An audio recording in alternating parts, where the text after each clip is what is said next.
નમસ્કાર વિદ્યાર્થી મિત્રો, ધોરણ 11 સાયન્સમાં આપણે 2 બેઝિક વિડીયો જોયા અને પહેલા ચેપ્ટરના 4 વિડીયો જોયા. આજે આમ ટોટલ 7મો વિડીયો છે, પણ પહેલા ચેપ્ટરનો આપણો 5મો વિડીયો છે.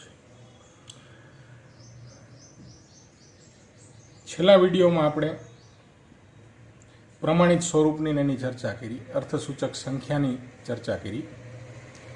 આજે આપણે ટેક્સ્ટબુકમાં તમારે વચ્ચે ગુણક પ્રમાણનો નિયમ, દ્રવ્ય સંચયનો નિયમ, ડાલ્ટનનો પરમાણ્વીય સિદ્ધાંત, આવા બધા નિયમો આપેલા છે. પણ એ નિયમો સમજવા માટે આપણે કેટલીક બાબતો સમજવી પડશે કે પરમાણુ ક્રમાંક શું છે, પરમાણ્વીય દળ શું છે, આણ્વીય દળ શું છે, મોલ શું છે. તો આ બાબતો આજે આપણે બેઝિક બાબતો સમજવાની છે. એના પછી આપણને તે નિયમો પણ ખ્યાલ આવી જશે અને મોલારિટી, મોલાલિટી, નોર્માલિટીના દાખલાઓનો પણ ખ્યાલ આવી જશે. તો સૌથી પહેલા એક મોલ પરમાણુ એટલે શું? છેલ્લા લેક્ચરમાં આપણે થોડીક એની ચર્ચા કરી હતી કે એક મોલ હોય ને એમાં પરમાણુની સંખ્યા કેટલી હોય, તો 6.022 ગુણ્યા 10⁻23 જેટલા પરમાણુ હોય. હવે તમને એમ કે એક મોલ NaClના અણુ છે તો એમાં આટલા જ અણુ હોય છે. હવે એવું કે એક મોલ Na+ના આયન છે તો આટલા જ Na+ના આયનો હશે એમાં. તો આપણે જેમ કહી શકીએ 1 ડઝન કેળા એટલે 12 કેળા, એવી જ રીતે અહીંયા એક મોલ પરમાણુ એટલે આટલા પરમાણુ. આ શું સૂચવે છે? એની સંખ્યા. આને એવોગેડ્રો આંક કહેવાય. એવોગેડ્રો નામના વૈજ્ઞાનિકે આની શોધ કરેલી હતી. તો એવોગેડ્રો નંબર એટલે એને ટૂંકમાં Na એવું લખે છે, નંબર ઓફ એવોગેડ્રો. તો મૂંઝાવું નહીં, ક્યારેક એને જોવા મળે તો એનો અર્થ સમજવો એવોગેડ્રો આંક. ચાલો હવે પરમાણુ ક્રમાંકની વ્યાખ્યા શું? તો પરમાણુમાં રહેલા પ્રોટોનની સંખ્યા અથવા ઇલેક્ટ્રોનની સંખ્યાને એનો પરમાણુ ક્રમાંક કહેવાય. હાઇડ્રોજનનો પરમાણુ ક્રમાંક 1 છે, હિલિયમનો 2 છે. આપણે 1 થી 30 તત્વો જોયા તો એના જે નંબર આપેલા હતા એના પરમાણુ ક્રમાંક હતા. કેન્દ્રમાં પ્રોટોન અને ન્યુટ્રોન બંને હોય અને કક્ષામાં ઇલેક્ટ્રોન આટા મારતા હોય. તો દરેક તત્વમાં હંમેશા પ્રોટોન અને ઇલેક્ટ્રોનની સંખ્યા છે ને એ સરખી જાય છે કોઈ પણ પરમાણુ. હવે પરમાણ્વીય દળ એટલે શું? તો પરમાણુમાં રહેલા પ્રોટોન અને ન્યુટ્રોનની કુલ સંખ્યાને એનું પરમાણ્વીય દળ કહેવાય. તો આગળ આપણે બીજા ચેપ્ટરમાં અમુક પ્રયોગો જોઈશું અને એના દ્વારા સાબિત કરશું કે કોઈ પણ પરમાણુનું બધું વજન જે છે, મોટા ભાગનું વજન છે ને એના કેન્દ્રમાં છે, કક્ષામાં કંઈ એનું વજન હોતું નથી. તો આનો અર્થ એવો થયો કે જે દળ છે પરમાણુનું એ કેન્દ્રના લીધે છે. હવે કેન્દ્રમાં કોણ છે? પ્રોટોન અને ન્યુટ્રોન. એટલે આપણે દળની વ્યાખ્યામાં શું લીધું? પ્રોટોન અને ન્યુટ્રોનનો સરવાળો.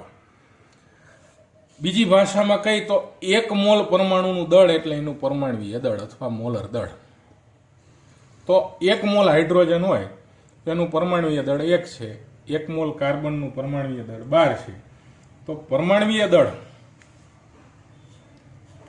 દળ નક્કી કરવા માટેનું સાધન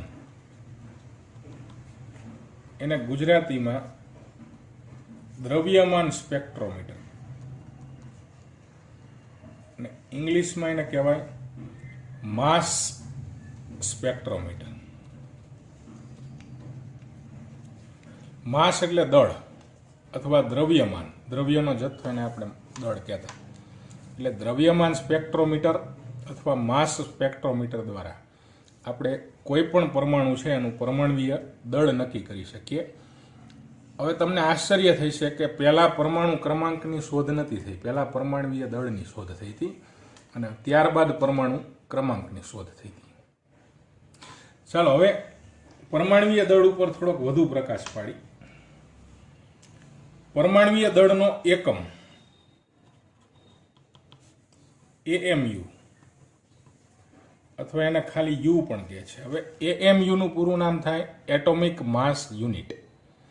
એટમ એટલે પરમાણુ, માસ એટલે પરમાણ્વીય દળ. તો એટોમિક માસનો અર્થ શું થાય? પરમાણુય દળ. યુનિટ એટલે એકમ, એટલે એટોમિક માસ યુનિટ એટલે પરમાણુય દળનો એકમ.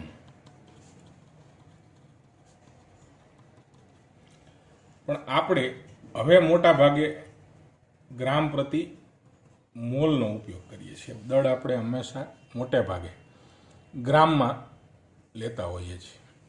તો એએમયુ એટલે શું? તો એક સીધો સંબંધ કહી દઉં. એક એએમયુ બરાબર 1.66056 ગુણ્યા 10⁻²4 ગ્રામ થાય. હવે આ આંકડો આપણે યાદ રાખવાનો છે કે એક એએમયુ લઈ લો તમે તો એનું દળ થાય 1.66056 ગુણ્યા 10⁻²4 ગ્રામ. આ એક એએમયુનો મૂલ્ય થયું ગ્રામ. હવે હાઇડ્રોજન છે ને એનો પરમાણુ ક્રમાંક પણ એક છે અને એનું પરમાણુય દળ પણ એક છે. હવે કાયદેસર હાઇડ્રોજનનું દળ ગ્રામમાં ગણવા જઈએ, હાઇડ્રોજનનું પરમાણુય દળ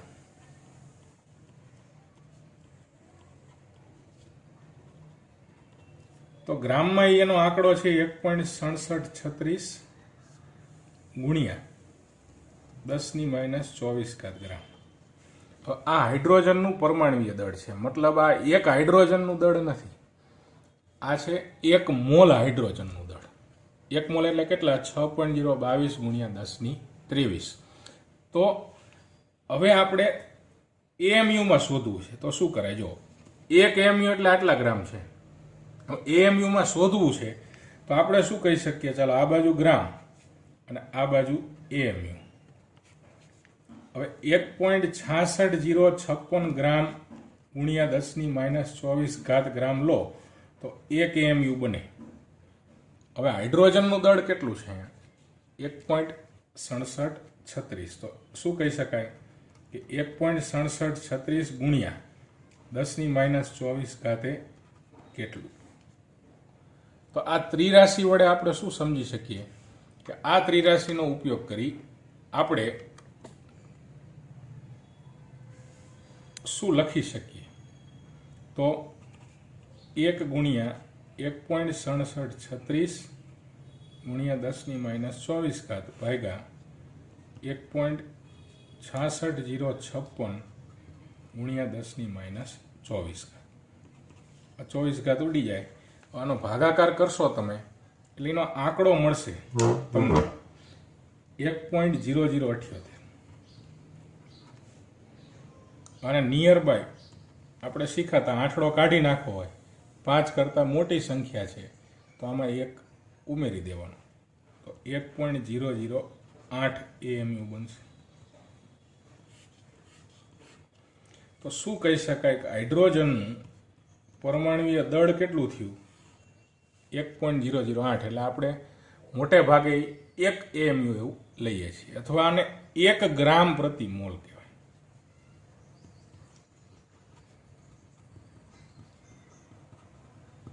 એટલે 1 ગ્રામ પ્રતિ મોલ એટલે શું?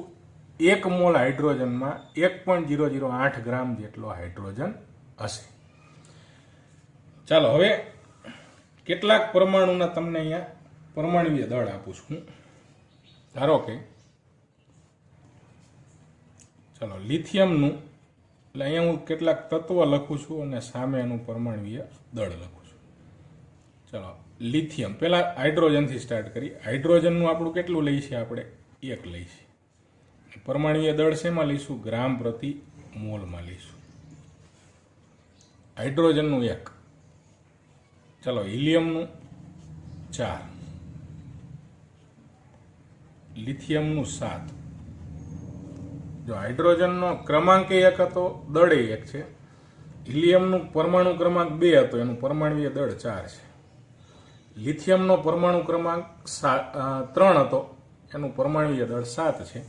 હવે આ સિવાય કેટલાક જનરલ ઉપયોગમાં આવતા હોય એની વાત કરીએ કે કાર્બન છે એનું જનરલી આપણે 12 લઈશું, ઓક્સિજનનું જનરલી 16 લઈશું, બરાબર. આવી જ રીતે ક્લોરિનનું આપણે 35.5 લઈશું. સોડિયમનું 23 લે છે, સલ્ફરનું 32 લે છે. તો આ મોટા ભાગે વપરાતા હોય એવા પરમાણુઓ છે, એના પરમાણવીય દળ છે. કેનું 39 લે છે. તો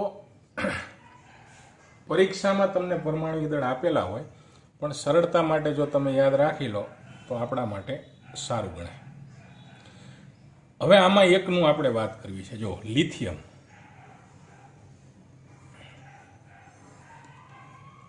લિથિયમનો પરમાણુ ક્રમાંક છે ને એ 3 હતો. આનો મતલબ શું થયો કે લિથિયમમાં પ્રોટોનની સંખ્યા 3 છે, ઇલેક્ટ્રોનની સંખ્યા કેટલી છે? 3. બરાબર, કારણ કે પરમાણુ ક્રમાંકની વ્યાખ્યા શું? પ્રોટોનની સંખ્યા અથવા ઇલેક્ટ્રોનની સંખ્યા. ચાલો હવે અહીંયા પરમાણવીય દળ કેટલું છે?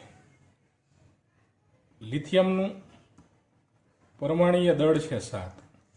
હવે પરમાણવીય દળ એટલે કોનો સરવાળો? પ્રોટોનનો વત્તા ન્યુટ્રોનનો સરવાળો થાય. તો અહીંયા તમે શું કહી શકો? પ્રોટોનની સંખ્યા વત્તા ન્યુટ્રોનની સંખ્યા બરાબર કેટલી થઈ છે? 7. હવે પ્રોટોનની સંખ્યા લિથિયમમાં કેટલી છે? 3. તો 3 વત્તા ન્યુટ્રોનની સંખ્યા બરાબર 7 આવું લખી શકાય. હવે 3 ને સામે જવા દો તો માઇનસ થઈ જાય. તો ન્યુટ્રોનની સંખ્યા બરાબર કેટલી આવશે? 4 આવશે. તો અહીંયા તમે શું કહી શકો? ન્યુટ્રોનની સંખ્યા ગણવી હોય તો એનું જે પરમાણવીય દળ છે એમાંથી કોને બાદ કરી દેવાય? પ્રોટોનની સંખ્યાને અથવા ઇલેક્ટ્રોનની સંખ્યા. તો આવી રીતે આપણે ન્યુટ્રોનની સંખ્યા પણ જાણી શકીએ. ચલો, આ વાત થઈ પરમાણવીય દળની. હવે દરેક વખતે જો આમાં પરમાણવીય દળ છે ને કા પરમાણુ ક્રમાંક કરતાં કાં ડબલ છે કાં એના કરતાં એકાદો વધારે છે. જેમ ભારે તત્વો થતા જશે ને એમાં ગેપ વધતો જશે. ધારો કે જો કાર્બનનો ક્રમાંક 6 છે, પરમાણવીય દળ સીધું 12. ઓક્સિજનનો ક્રમાંક 8, દળ 16. સોડિયમનો ક્રમાંક 11, 11 દુ 22 થાય, પણ અહીંયા એક વધારે છે એટલે દળ કેટલું છે એનું? 23. એટલે એમાં એક ન્યુટ્રોન વધુ હોય છે. સલ્ફરમાં 16 અને 32. હવે પોટેશિયમનો ક્રમાંક છે 19, એનું દળ આવ્યું 39, તો 19 દુ 38 થાય. એનો મતલબ એવો થયો કે આમાં 19 પ્રોટોન હશે અને 20 ન્યુટ્રોન હશે. ચાલો હવે એક સમસ્થાનિકની વાત કરીએ. તો હવે અહીંયા સમસ્થાનિકોની તમને એક વ્યાખ્યા આપેલી છે કે જેમના પરમાણુ ક્રમાંક સમાન હોય પરંતુ પરમાણવીય દળ અલગ અલગ હોય. બીજી વ્યાખ્યા એવી છે કે જેમાં પ્રોટોન અથવા ઇલેક્ટ્રોનની સંખ્યા સરખી હોય અને ન્યુટ્રોનની સંખ્યા અલગ હોય, આવાને એકબીજાના સમસ્થાનિક કહેવાય. હવે ઉદાહરણ દ્વારા આપણે સમજીએ. એ પહેલાં તમને એક ચોખવટ કરી દઉં કે કોઈ પણ તત્વ છે, ફોર એક્ઝામ્પલ વાય નામનું તત્વ છે, તો એમાં જે નીચે જે આંકડો બતાવે છે એનો પરમાણુ ક્રમાંક બતાવે છે, અને ઉપર કોઈ પણ આંકડો બતાવશું આપણે એનો પરમાણવીય દળ બતાવશું. હવે પરમાણવીય દળ તમે ડાબી બાજુ પણ લખી શકો અને જમણી બાજુ પણ લખી શકો. તો અહીંયા હાઇડ્રોજનના 3 સમસ્થાનિક છે, H11, H12, H13. હવે H11 છે એને પ્રોટિયમ કહે છે, અને ડ્યુટેરિયમ કહેવાય, અને આને ટ્રિટિયમ કહેવાય. એટલે આના નામ છે. આમાં 2 પરમાણવીય દળ એનો 2 છે એટલે એને ડ્યુટેરિયમ કીધું. અહીંયા 3 છે એટલે ટ્રિટિયમ કીધું. 2 હોય તો ડાય ઉપરથી ડ્યુટેરિયમ, 3 હોય તો ટ્રાય ઉપરથી ટ્રિટિયમ. આમાં એક જ માત્ર પ્રોટોન છે એટલે એને પ્રોટિયમ કીધું. હવે નીચે પરમાણુ ક્રમાંક છે એટલે એનો મતલબ એમાં પ્રોટોનની સંખ્યા અથવા ઇલેક્ટ્રોનની સંખ્યા, એને એનો પરમાણુ ક્રમાંક કહેવાય. તો ત્રણેયમાં પ્રોટોન ઇલેક્ટ્રોનની સંખ્યા એક થશે. ચાલો, ઉપર પરમાણવીય દળ છે. પરમાણવીય દળ એટલે શું? તો પરમાણવીય દળ એટલે પ્રોટોનની સંખ્યા વત્તા ન્યુટ્રોનની સંખ્યા, બંનેનો સરવાળો હોય. તો ચલો, આમાં એક પ્રોટોન છે, ઉપર પ્રોટોન વત્તા ન્યુટ્રોન 1 છે એટલે એમાં ન્યુટ્રોન 0 હશે. ચલો, આમાં પરમાણવીય દળ 2 છે એટલે એક પ્રોટોન થયો અને એક ન્યુટ્રોન એટલે 2 થઈ ગયા. આમાં એક પ્રોટોન છે તો 2 ન્યુટ્રોન લેવા પડે તો જ 3 થાય. તો તો આ કેસમાં તમે શું કીધું, જો ત્રણેયમાં પરમાણુ ક્રમાંક છે એ સરખા પણ પરમાણુય દળ છે એ અલગ, એટલે એને શું કહેવાય, એકબીજાના સમસ્થાનિક. જ્યારે આ રીતે કહેવું શું કહેવાય, પ્રોટોનની સંખ્યા સરખી, ઇલેક્ટ્રોનની સંખ્યા સરખી પણ ન્યુટ્રોનની સંખ્યા અલગ, એટલે પણ એને સમસ્થાનિક કહી શકાય. ચાલો કાર્બનના સમસ્થાનિક જોવા છે.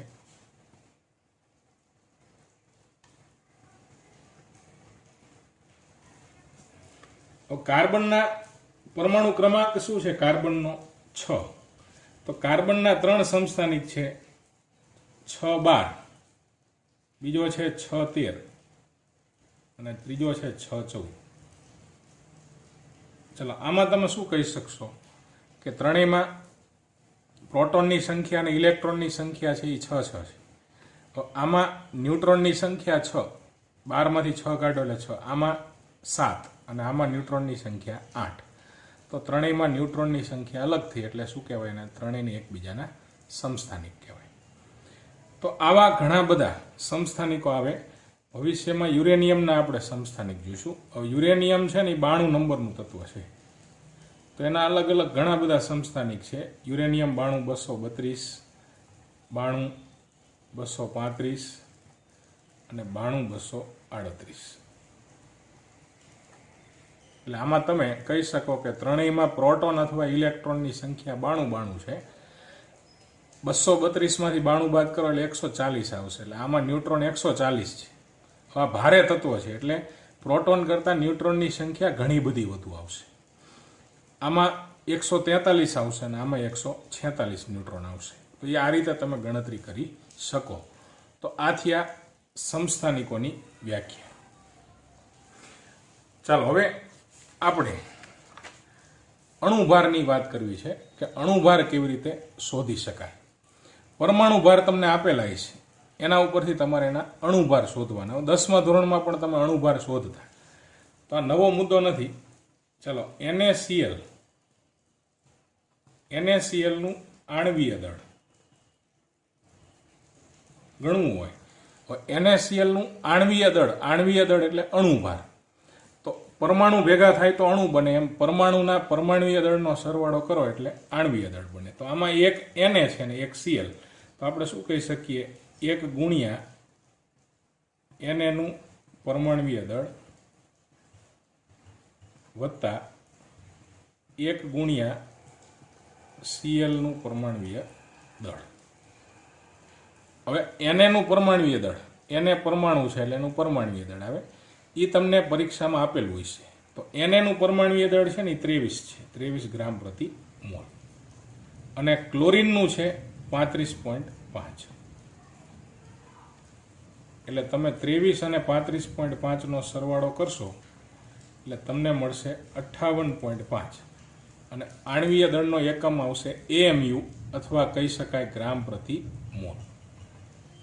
એટલે આનો મતલબ શું થયો કે NaCl હોય ને મીઠું, એ તમે 1 મોલ મીઠું લેશો ને, ગ્રામ પ્રતિ મોલ એટલે ગ્રામ પ્રતિ 1 મોલ. તો 1 મોલ મીઠું છે એનું વજન કેટલું થશે, 58.5 ગ્રામ. ચાલો બીજી રીતે આપણે ઊંધા કાન પકડવા છે. આગળ તમને વાત કરી હતી કે 1 મોલ, કોઈ પણ 1 મોલ પદાર્થ હોય તો એમાં સંખ્યા કેટલી હોય, 6.022 ગુણ્યા 1023 ઘાત જેટલી. તો તમે એવું પણ કહી શકો કે તમે 58.5 ગ્રામ મીઠું લો તો એમાં મીઠાના અણુઓની સંખ્યા કેટલી છે, 6.022 ગુણ્યા 1023 ઘાત જેટલી છે. અને 58.5 ગ્રામ મીઠું એટલે કેટલું મીઠું થાય, 1 મોલ મીઠું થાય. બરાબર. ચાલો હવે આવી જ રીતે તમારે ગ્લુકોઝનું આણ્વીય દળ નક્કી કરવું. ગ્લુકોઝનું સૂત્ર થાય C6H12O6. ચાલો ગ્લુકોઝનું આણ્વીય દળ ગણવું હોય તો અહીંયા શું કરવું પડશે, કાર્બન કેટલા છે અહીંયા 6, તો કાર્બનનું પરમાણુય દળ તમારે કેટલી વખત લેવાનું થશે, 6 વખત. તો તમે આવું કહી શકો કે 6 ગુણ્યા કાર્બનનું પરમાણુય દળ. ચાલો બીજું હાઇડ્રોજનનું લેવું પડશે. હાઇડ્રોજન 12 છે તો 12 ગુણ્યા હાઇડ્રોજનનું પરમાણુય દળ. અને ત્રીજું ઓક્સિજનનું લેવું પડશે તો 6 ગુણ્યા ઓક્સિજનનું પરમાણુય દળ. પરીક્ષામાં તમને કાર્બનનું પરમાણુય દળ આપી દીધું છે. કાર્બનનું પરમાણુય દળ થાય 12, તો 6 ગુણ્યા 12, ચાલો વત્તા 12 ગુણ્યા હાઇડ્રોજનનું પરમાણુય દળ છે 1 અને ઓક્સિજનનું પરમાણુય દળ છે 16, તો 72 પ્લસ 12 પ્લસ 96 96. તો આનો સરવાળો તમે કરશો એટલે મળશે 180. તો ગ્લુકોઝનું આણ્વીય દળ તમને મળ્યું 180 ગ્રામ પ્રતિ મોલ. તો આનો મતલબ શું થયો કે તમે 180 ગ્રામ જેટલો ગ્લુકોઝ લઈ લો તો એ 1 મોલ ગ્લુકોઝ કહેવાય. અને 1 મોલ ગ્લુકોઝની અંદર કેટલા ગ્લુકોઝના અણુ હોય છે? 6.022 ગુણ્યા 10⁻23 જેટલા, એટલે કે એવોગેડ્રો આંક જેટલા ગ્લુકોઝના પરમાણુ એની અંદર હાજર, અણુઓ અંદર હાજર હશે. ચલો છેલ્લું એક લઈ ઉદાહરણ, H2SO4 નું આણ્વીય દળ ગણી.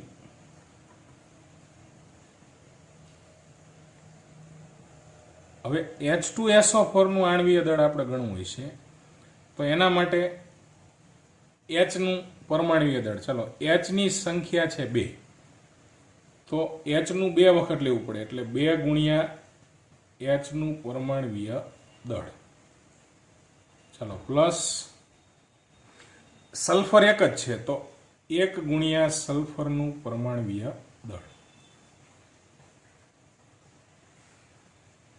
ઓક્સિજનની સંખ્યા 4 છે તો 4 ગુણ્યા ઓક્સિજનનું પરમાણુય દળ. હવે આ ત્રણેયના પરમાણુય દળ આપણને આપેલા હશે તો હાઇડ્રોજનનું આપેલું હશે 1, સલ્ફરનું આપેલું હશે 32 અને ઓક્સિજનનું આપ્યું હશે 16, એટલે 2 પ્લસ 32 પ્લસ 64. આનો તમે સરવાળો કરો એટલે મળશે 98. એટલે સલ્ફ્યુરિક એસિડ H2SO4 એનું આણ્વીય દળ થશે 98 ગ્રામ પ્રતિ મોલ. એટલે એનો અર્થ શું થશે કે H2SO4 જે છે એના તમે 1 મોલ લઈ લો તો એના 1 મોલની અંદર 98 ગ્રામ જેટલું વજન થાય. એટલે કે તમે 98 ગ્રામ સલ્ફ્યુરિક એસિડ જોખીને તમે લો તો એ કેટલા મોલ ગણાય? એના 1 મોલ. અને 1 મોલમાં એની સંખ્યા H2SO4 ના અણુની સંખ્યા કેટલી છે? 6.022 ગુણ્યા 10⁻23. હવે આ આણ્વીય દળની જરૂર જે છે આપણને મોલારિટી ગણવામાં આગળ ઉપયોગી થશે. તો આજે આટલું જ. હવે નેક્સ્ટ વિડીયોમાં ફરી મળીશું. નમસ્કાર.